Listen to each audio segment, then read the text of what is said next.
ఎన్నికల సమయంలో ప్రచారం సమయంలో కాంగ్రెస్ పార్టీ ఏదైతే చెప్పిందో జాబ్ క్యాలెండర్ వేస్తాం నోటిఫికేషన్లు వేస్తామని చెప్పేసి ఇప్పుడు ఏడాదిన్నర అవుతున్నప్పటికీ కూడా ఇప్పటికీ కూడా ఎలాంటి జాబ్ క్యాలెండర్ వేయలేదు, నోటిఫికేషన్లు వేయలేదు.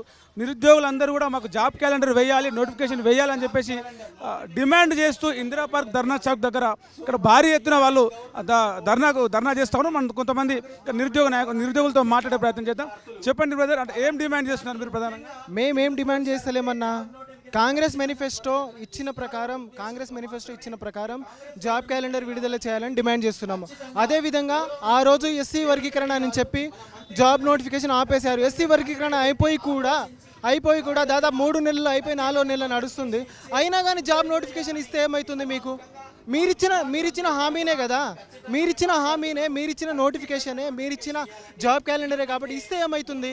మేము ఒకటే డిమాండ్ చేస్తున్నాం. మేమేదో తెలంగాణ ఆస్తుత్వాలను ధ్వంసం చేయడానికి రాలేదు, మేమేదో మీకు తిట్టడానికి రాలేదు, మేమేదో మీకు కొట్టడానికి రాలేదు, మేమేదో శాంతియుతంగా ధర్నా చేసి శాంతియుతంగా మేము చెప్పడానికి వచ్చినాం తప్ప వేరే ఉద్దేశంతో గవర్నమెంట్కి ఏదో ఇది చేయడానికి రాలేదు. ప్లీజ్ దయచేసి మేమేదో ఎలాంటి రాజకీయ పార్టీ నుంచి రాలేదు, ఎలాంటి కులం కానీ ఎలాంటి మతం కానీ ఏ విధంగా ఏం డిమాండ్ చేస్తూ ఉన్నారు మీరు బ్రదర్? మేము చేసేది ఏం లేదు.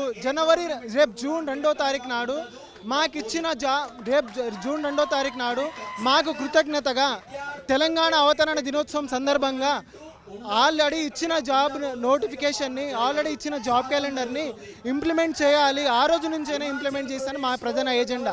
ఇచ్చిన ఇంజనీరింగ్ జాబ్స్ కావచ్చు, గ్రూప్స్ కావచ్చు, పోలీస్ కానిస్టేబుల్ కావచ్చు, నర్సు కావచ్చు, ఏమున్నా కావచ్చు, అదే మా ప్రధాన ఎజెండా. కానీ ఇంకా వేరే ఉద్దేశం ఏం లేదు బ్రదర్.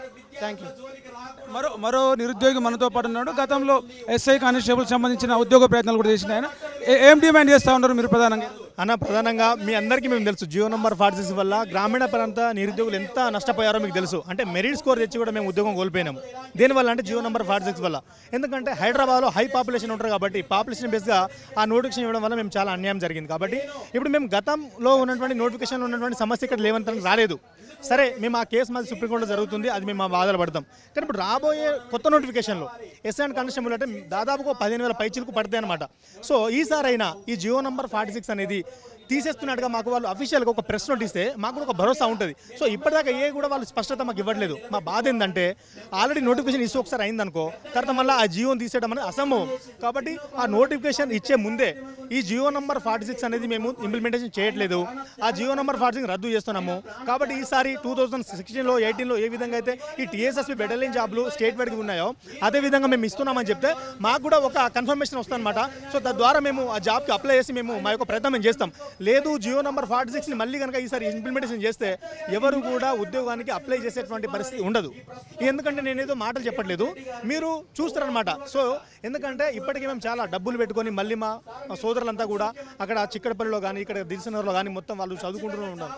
డబ్బులు ఎంతో పెట్టి కూడా వాళ్ళు కోచింగ్ తీసుకుంటూ ఉన్నారు. ఎందుకంటే అరే లాస్ట్ టైం ఇప్పుడు వీళ్ళు ఏమన్నారంటే కాంగ్రెస్ ప్రభుత్వం ఏర్పడినప్పుడు వాళ్ళు ఏమన్నారంటే జియో నంబర్ 46 మేము తెలియదు కదా, బీఆర్ఎస్ ప్రభుత్వం తెచ్చింది కదా, సో ఇక్కడ నుంచి మా హయాంలో వచ్చేటువంటి నోటిఫికేషన్లో మీకేమన్నా లోటుపాటు జరిగితే మిమ్మల్ని అడగండి అని చెప్పేసి అన్నారు. సో కాబట్టి మేము ఇక్కడికి వచ్చి శాంతియుతంగానే మేమేం ధర్నా చేయట్లేదు, ముట్టడి చేయట్లేదు. సో కాబట్టి మేము న్యాయబద్ధమైన డిమాండ్ కాబట్టి జియో నంబర్ 46ని తీసేసి మాకు ఫ్రెష్ నోటిఫికేషన్ అతి త్వరలో, అందులో కూడా మళ్ళీ ఏజ్ 35 సంవత్సరాలు ఉండాలి. ఎందుకంటే 2022లో వచ్చిందన్న, ఇప్పుడు 2020 రన్నింగ్ అవుతుంది, ఎండింగ్ వచ్చింది. సో కాబట్టి చాలా మందికి ఏజ్ కూడా ఉండదు అనమాట. సో 35 క్రాస్ అయ్యి చాలా మంది సఫర్ అవుతున్నారు. మేము ఏమంటున్నాం అంటే వాళ్ళ తరఫున కూడా ఒక్కసారి వాళ్ళకి అవకాశం ఇవ్వండి, వాళ్ళకి జాబ్ ఇవ్వనట్లే. 35 ఏజ్ పెడితే వాళ్ళకి అవకాశం వస్తుంది కాబట్టి టాలెంట్ వాళ్ళు జాబ్ కొట్టుతారు, టాలెంట్ లేకపోతే ఎవరికి రాదు. సో కాబట్టి ఒకసారి వాళ్ళకి అవకాశం కూడా ఇవ్వాలని చెప్పేసి చాలా దీర్ఘదృష్టి ఆలోచన చేయాలని ప్రభుత్వం మేము డిమాండ్ చేస్తున్నాం అన్న. Thank you so much. మనతో పాటు మాట్లాడిన కొంతమంది మహిళా నిరుద్యోగులు ఉన్నారు, వాళ్ళతో మాట్లాడే ప్రయత్నం చేద్దాం. మీరు కాంగ్రెస్ పార్టీకి ఓటేసిన వాళ్ళు ఎంతమంది హ్యాండ్స్ రైజ్ చేయండి సార్. చూడండి, మీడియా ద్వారా మీకు మేము సందేశం ఇచ్చేది ఒకటే, ఇక్కడ మేము గవర్నమెంట్ హై స్కూల్స్లలో పబ్లిక్ లైబ్రరీస్ ఏర్పాటు చేసి స్కూళ్ళల్లో లైబ్రరీయన్ పోస్టులు ఇవ్వాలనేది మా డిమాండ్. గవర్నమెంట్ హై స్కూల్స్లలో లైబ్రరీలు ఏర్పాటు చేసి లైబ్రరీయన్ పోస్టులను ఏర్పాటు చేయాలి, లైబ్రరీలను ఇవ్వాలని మా డిమాండ్. మేము దానికోసం రోడ్డు మీదకి వచ్చి ధర్నాలు చేయడం జరుగుతుంది. న్యూ ఎడ్యుకేషన్ పాలసీ 2020లో లైబ్రరీలకి ప్రాముఖ్యత ఉన్నప్పటికీ ఇప్పటి వరకు కూడా అది అమలు పరచలేదు. సీఎం రేవంత్ రెడ్డి గారు దాన్ని అమలు పరిచి ఆ విధానంలో లైబ్రరీ పోస్టులను గవర్నమెంట్ హై స్కూల్స్లలో ఇవ్వాలని మా డిమాండ్ మేము గవర్నమెంట్కు తెలియజేస్తూ రిక్వెస్ట్ చేసుకుంటున్నాం. చేస్తా ఉన్నారు అన్న. మొదటిగా నిరుద్యోగుల ఐక్యత వర్ధిల్లాలన్న. ఫస్ట్ రోజు 7వ తారీఖు రిజల్ట్ వచ్చిన రోజు డైరెక్టర్ రాధాకృష్ణ గారి ఇంటికి వెళ్ళి మరి ఇంటర్వ్యూ తీసుకున్నప్పుడు ఏం చెప్పారు ఆయన, రేవంత్ రెడ్డి గారు ఏం చెప్పారు, బరాబర్ ఒక సంవత్సరంలో 2 లక్షల ఉద్యోగాలు ఇప్పిస్తామని కన్ఫర్మ్ ఇప్పిస్తా అని చెప్పారు. నేను కాదు చెప్పింది, రాధాకృష్ణ ఇంటర్వ్యూ ఇప్పుడైనా ఉంటుంది, ప్లే చేసుకోండి, కావాలంటే మీరే చూసుకోండి.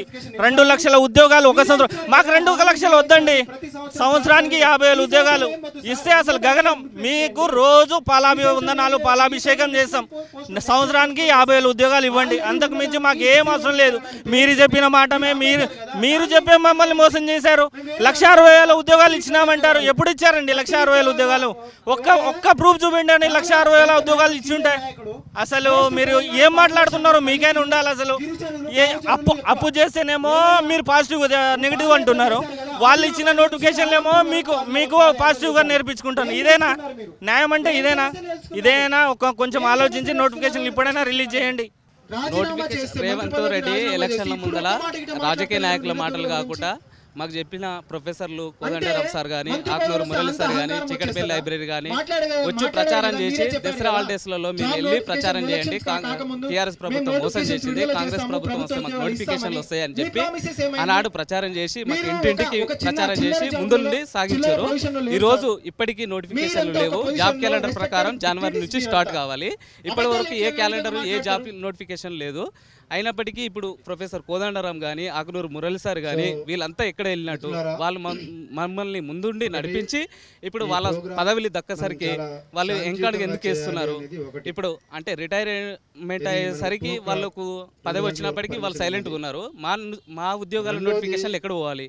దానికోసం మేము ఇప్పటికీ ఈ ధర్నా చౌక్ రావాల్సిందిగా కోరుతున్నాం. మీరు వచ్చి మీ బాధలు, మీ కష్టాలు, ముఖ్యంగా గవర్నమెంట్ కోరేది ఏంటంటే, మేము ఈ మహాధర్నాకి ముఖ్య కారణం ఏంటంటే ఫస్ట్ జాబ్ క్యాలెండర్ ఆయన ఇవ్వాలి. జాబ్ క్యాలెండర్ ఇస్తామని చెప్పేసి లాస్ట్ జనవరి నుంచి కూడా దాన్ని పొడిగిస్తూ ఎస్సీ వర్గీకరణ ఇదంతా చేసిన తర్వాత ఇస్తామని చెప్పారు. బట్ ఎస్సీ వర్గీకరణ అదంతా యాక్టివ్ అయిపోయినా కూడా ఇంకా జాబ్ క్యాలెండర్స్ వేగవంతం చేయట్లేదు. జాబ్ క్యాలెండర్ని దాని మీద అవకాశాన్ని తీసుకొని అందరు నిరుద్యోగులు ఈ పాటికల్లా అందరు గ్రంథాలయాలలో ఉండాలి. కానీ ఇప్పటికి కూడా మేము రోడ్లపైనే ఉన్నాం. గత ప్రభుత్వంలో కూడా రోడ్లపైనే ఉన్నాము, ఈ ప్రభుత్వంలో కూడా రోడ్లపైనే ఉంటున్నాం. Hour honourable chief minister young and dynamic మన సీఎం రేవంత్ రెడ్డి గారిని కోరుకున్నది ఏంటంటే, మేము కూడా మీలాగానే యూత్ సార్, కానీ మాకు ఇంకా ఉద్యోగాలు రావట్లేదు. ఇంకా ఉద్యోగాల నోటిఫికేషన్ల గురించి ఇంకా కొట్లాడుతున్నాము. మేము డిమాండ్ చేసేది ఏంటంటే, మన గ్రూప్ 2, గ్రూప్ 3 పోస్టులు ఇవన్నీ ఫిలప్ చేయాలి. అదేవిధంగా లైబ్రరీలను కూడా వీళ్ళు సమాజానికి కావాల్సిన లైబ్రరీలను వీళ్ళందరూ నిరుత్సాహపరుస్తున్నారు. పబ్లిక్ లైబ్రరీస్ను వీళ్ళందరినీ కూడా లైబ్రరీ పోస్టులను వెంటనే భర్తీ చేయాలి. లైబ్రరీలు గ్రంథాలయాలు సక్రమంగా పనిచేస్తేనే విద్యార్థులందరూ కూడా అందులో పాల్గొంటారు. ఈ విధంగా రోడ్లపై కాకుండా అందరూ చదువుకుంటూ ఉంటారు. సో కంపల్సరీ నిరుద్యోగుల ఈ డిమాండ్ని పరిష్కరించాలి. మాకు కావాల్సిన జాబ్ నోటిఫికేషన్, జాబ్ క్యాలెండర్ ప్రకటిస్తే మాకు అందరికీ కూడా మేలు చేసిన వాళ్ళు అవుతారు. Kodangal constituency, Narayanpet district. అయితే నేను జియో నెంబర్ 46 ఆస్పిరెంట్స్ అన్న. నా పేరు వచ్చేసి నవీన్ గౌడ్. మేము అంటే బీఆర్ జియో నెంబర్ 46ని కేసీఆర్ తీసుకొస్తే కాంగ్రెస్ ప్రభుత్వం వచ్చిన వెంబడి మేము జియో నెంబర్ 46ని రద్దు చేస్తామని మాకు చెప్తే, మేము నాన్ స్టాప్గా అంటే తినకుండా మా సొంత పైసలు పెట్టుకొని బైకులకు వెళ్ళి బాగా అంటే ప్రతి ఒక్క రోజు ఎన్నికల నోటిఫికేషన్ ఉన్నప్పుడు ప్రతి ఒక్క రోజు బాగా రాత్రులు తిరిగి కాంగ్రెస్ ప్రభుత్వాన్ని అంటే మేము అధికారంలోకి తెచ్చుకున్న వెంబడి ఈ జియో నెంబర్ 46ను రద్దు చేయకుండా మా జియో నెంబర్ 46 ఏమంటారు గొంతు కోసారన్న. అయితే ఈ జియో నెంబర్ 46 వల్ల ఏమైందన అంటే మన ఓన్లీ లోకల్ వాళ్ళకు అంటే 3 కమిషనరేట్లకు 70-80 వచ్చిన జాబులు వచ్చినవి. అదే మిగతా 29 డిస్ట్రిక్ట్లకు 120+ వచ్చినా కూడా జాబ్ రాలేదన్న. ఎంత ఘోరం అన్న ఇది. ఒక జాబ్ డిసైడ్ అనేది హాఫ్ మార్క్ 1 మార్క్తో జాబ్ డిసైడ్ చేస్తుంది. అలాంటిది ఈ 46 వల్ల 40-50 మార్కులు తేడా ఉంది. దీన్ని మాకు అన్యాయం జరిగింది, తెచ్చిండు ఇది కేసీఆర్ తెలుసు తెలియక తెచ్చిండు, మీరైనా కనీసం మాకు న్యాయం చేయాలని బట్టి వీరకమ్మ సార్ కానీ మన సీఎం రేవంత్ రెడ్డి గారిని ప్రతి ఒక్క ఎమ్మెల్యేలకు వినతి పత్రాలు ఇచ్చామన్నా మీరు కూడా చూసే ఉంటారు, మా బాధ మీకు అర్థమై ఉంటుంది. కానీ ఇప్పటికీ కూడా అంటే మాకేం చెప్పారన్న అంటే తర్వాత ఒక మీటింగ్ అరేంజ్ చేసి జీవన్ నెంబర్ పార్ట్ 6 అనేది తెలుసో తెలియక తెచ్చిరు. ఇప్పుడు మామూలు రిజల్ట్ ఇచ్చిరు, వాళ్ళు ట్రైనింగ్ పంపించారు, ఇప్పుడు ఏం చేయనీకే రాదు. ఇప్పుడు నెక్స్ట్ నోటిఫికేషన్ రద్దు చేస్తామని చెప్పిరన్న, కానీ నెక్స్ట్ నోటిఫికేషన్ కూడా దగ్గర ఉన్నాయి. కానీ ఎలాంటి మాకు ప్రెస్ మీట్ కూడా జియో నెంబర్ పార్ట్ 6ని రద్దు చేస్తున్నాము సవరిస్తున్నాము అని మాకు ఎలాంటి ప్రెస్ మీట్ రాలేదు. కాబట్టి మేము సీఎం రేవంత్ రెడ్డి గారిని అనే డిమాండ్ ఏం చేస్తున్నామని అంటే పార్ట్ 6 వల్ల నష్టపోయిన అభ్యర్థులం పోలీస్ అభ్యర్థులము అయిందేదో అయిపోయింది, కానీ మా పార్ట్ 6 అభ్యర్థులు నష్టపోయారు, అంటే ఎక్కువ మార్కులు వచ్చినా కూడా నష్టపోయారు. కాబట్టి మా ప్రత్యేక డిమాండ్ ఏందని అంటే ఇప్పుడు వచ్చే పోలీస్ కానిస్టేబుల్ నోటిఫికేషన్లో 15,000 పైన పోలీస్ కానిస్టేబుల్ నోటిఫికేషన్ వేసి మా జియో నెంబర్ పార్ట్ 6 అభ్యర్థులకు న్యాయం చేయవలసిందిగా కోరుతున్నాం. నమస్తే అండి, నేను ఖమ్మం నుండి వచ్చాను. ఇటీవల టీజీపీఎస్సీ ప్రకటించిన ఫలితాల్లో గ్రూప్ 2 ఫలితాల్లో మహిళలకు 33% రిజర్వేషన్ దక్కలేదు. కారణం హారిజాంటల్ రిజర్వేషన్ అంటూ 3 పోస్టులు ఉంటేనే ఒకటి ఇస్తారట. సో గ్రూప్ 2 గ్రూప్ 1 లాంటి పోస్టుల్లో మహిళలకు ఎప్పుడు ఒక డిపార్ట్మెంటు ఆరు జోన్ వైజ్గా ఉన్నప్పుడు 3 పోస్టులు ఉండవండి, 2 ఉంటాయి. ఇప్పుడు 800 పోస్టులు నోటిఫికేషన్ వస్తే రిజల్ట్స్ ఇస్తే దగ్గర 258 మైళ్ళు రావాలండి. దానిలో 160 వరకే వచ్చారు. ఇంకోటి ఏంటంటే మేము షెడ్యూల్ క్యాస్ట్ అండి, నేను ఖమ్మం నుండి వచ్చాను. మా వాళ్ళు అందరు రిజల్ట్ చూసుకొని ఉద్యోగం వస్తుంది అనుకున్నారండి. తీరా చూసిన తర్వాత రిజల్ట్స్లో మహిళలకి 45% ఉద్యోగాలు ఇవ్వాల్సిండగా షెడ్యూల్ క్యాస్ట్ ఉమెన్కి 25 ఇచ్చారండి. ఘోరంగా మహిళలకు అన్యాయం జరుగుతుంది. దయచేసి టీజీపీఎస్సీ ప్రకటించిన ఫలితాల్లో మహిళలకి హారిజాంటల్ రిజర్వేషన్లు 33% ఇచ్చిన తర్వాత మిగతా పోస్టుల్ని అందరికీ జనరల్ చేయాలని కోరుకుంటున్నాం. ప్రభుత్వం కూడా ఆ దిశగా ఆలోచించాలి. ఇది రాష్ట్ర వ్యాప్తమైన సమస్య. ప్రభుత్వం మహిళలకు ఎన్నో చేస్తూ ఉంటుంది, కానీ వాళ్ళ ఉద్యోగాలే పోతున్నాయి. దయచేసి ప్రభుత్వం ఉద్యోగాలు ఇవ్వాలని కోరుతున్నాం. నిరుద్యోగుల సమస్య మీద నిరాహార దీక్ష చేసి తన ప్రాణాలు పణంగా పెట్టడానికి కూడా పోరాడినటువంటి నిరుద్యోగ నేత మోతీలాల్ నాయక్ మనతో ఉన్నారు. ఏం డిమాండ్ చేస్తున్నారు? ప్రధానంగా మీరు ఈ ధర్నాతోటి ఏం సాధించాలనుకుంటున్నారు?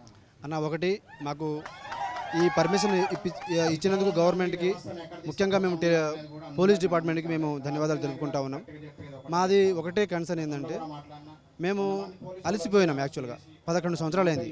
ఏ పార్టీ నాయకులు ఏ పార్టీ వ్యవసాయం కాదు యాక్చువల్గా చెప్పాలంటే. సో ఒక ప్రభుత్వాన్ని మేము కూలగొట్టినాం యాక్చువల్గా. ఇప్పుడు ఇంకో ప్రభుత్వానికి వచ్చినాం, 17 నెలలు వెయిట్ చేసినాం అన్న. మేము ఒకటే అడుగుతున్నాం, జూన్ 2న రాష్ట్రం ఆవిర్భావం అయింది కాబట్టి మాకు దయచేసి మాకు నోటిఫికేషన్స్ విడుదల చేస్తే పిల్లలకు కూడా చాలా 17 నెలల నుంచి వెయిట్ చేస్తూ ఉన్నారు. ప్రభుత్వం అబద్ధం ఆడకుండా వాళ్ళకు న్యాయం చేయాలని, న్యాయం చేస్తే వాళ్ళ తమ్ముళ్ళు వాళ్ళ కుటుంబంలో నుంచి ఉన్నవాళ్ళు వాళ్ళందరూ కూడా వాళ్ళ కుటుంబ తమ్ముళ్ళు వాళ్ళ అన్నలు వాళ్ళందరూ కూడా గవర్నమెంట్ ఉద్యోగాలు ప్రిపేర్ అవుతున్న వాళ్ళని. సో ప్రభుత్వం కన్సిడర్ చేస్తే ఇంకా మాకు హ్యాపీగా ఉంటుంది. ప్రభుత్వాన్ని మేము కూడా సపోర్ట్ చేస్తాం, సహకారం అందిస్తామని చెప్పేసి మేము ఈ యొక్క సందర్భంగా 13 నోటిఫికేషన్స్ వాళ్ళు ఏదైతే ప్రకటించినారో అవి ప్రకటించాలనేదే మా యొక్క ఉద్దేశం. ఎలాంటి పోరాటం ఎలాంటి కార్యక్రమాలు తీసుకోబోతా ఉన్నారు? భవిష్యత్తు కార్యాచరణ ఏమనుకుంటున్నారు? ఇప్పుడు మేము దీన్ని పొలిటికల్ పార్టీ లీడర్లను అయితే లాస్ట్ పెడతాం, కానీ ఒక తెలంగాణలో ఉన్నటువంటి అన్ని వర్గాల నాయకులను ఏకం చేస్తాం. మా సమస్య కోసం మాట్లాడేలాగా ప్రయత్నం చేస్తాం. ఇప్పుడు ఈరోజు ఉద్యమకారులను జర్నలిస్టులను ఏకం చేసినాం. రెండో ప్రోగ్రాంలో మనము విద్యార్థి నాయకులను, నెక్స్ట్ ప్రోగ్రాంలో కుల సంఘాల నాయకులను, ఇంకో ప్రోగ్రాంలో అప్పుడు కానీ ఇప్పుడు మనకు మన హైకోర్టు నాయకులు కానీ వీళ్ళందరినీ కూడా ఇన్వాల్వ్ చేయటం, హైకోర్టు సంఘాలు ఉన్నాయి కదా, ప్రెజర్ గ్రూప్స్ ఉన్నాయి కదా, అప్పుడు కూడా ఏం చేయకపోతే అప్పుడు నిరుద్యోగ ఉద్యమాన్ని ఉధృతం చేయబోతా ఉన్నారా మీరు? 100%గా ఉధృతం అంటే ఇప్పుడు మేము గవర్నమెంట్ దృష్టికి మా యొక్క బాధను తీసుకుపోవటమే. అది మా డిమాండ్స్ నెరవేర్చే వరకు మేము ఎఫర్ట్ పెడతాం. ఉద్యోగులు తమ నోటిఫికేషన్లు విడుదల చేయాలి, జాబ్ క్యాలెండర్ రిలీజ్ చేయాలని చెప్పేసి చెప్తా ఉన్నారు. వీలైనంత త్వరగా 17 నెలలు వెయిట్ చేసినాం. ఇప్పటికైనా మా ఓపికను పరీక్షించకుండా వెంటనే వీలైనంత త్వరగా జాబ్ క్యాలెండర్లు రిలీజ్ చేసి నోటిఫికేషన్లు వేయాలి. గత ప్రభుత్వం వేసిన నోటిఫికేషన్లు భర్తీ చేయడం కాదు, ఈ ప్రభుత్వం వచ్చిన తర్వాత ఒక నోటిఫికేషన్ కూడా వేయలేదు. తాజాగా ఒక నోటిఫికేషన్లు వేయాలని చెప్పేసి నిరుద్యోగులు అయితే డిమాండ్ చేస్తూ ఉన్నారు. కెమెరామెన్ సతీష్తో ప్రవీణ్ శంకర్, తొలి వెలుగు, హైదరాబాద్. ప్రపంచంలో ఏ మూల ఏ క్షణం ఏం జరుగుతుందో వేగంగా తెలుసుకోవడానికి తొలి వెలుగు వాట్సాప్ ఛానల్ని ఫాలో చేయండి.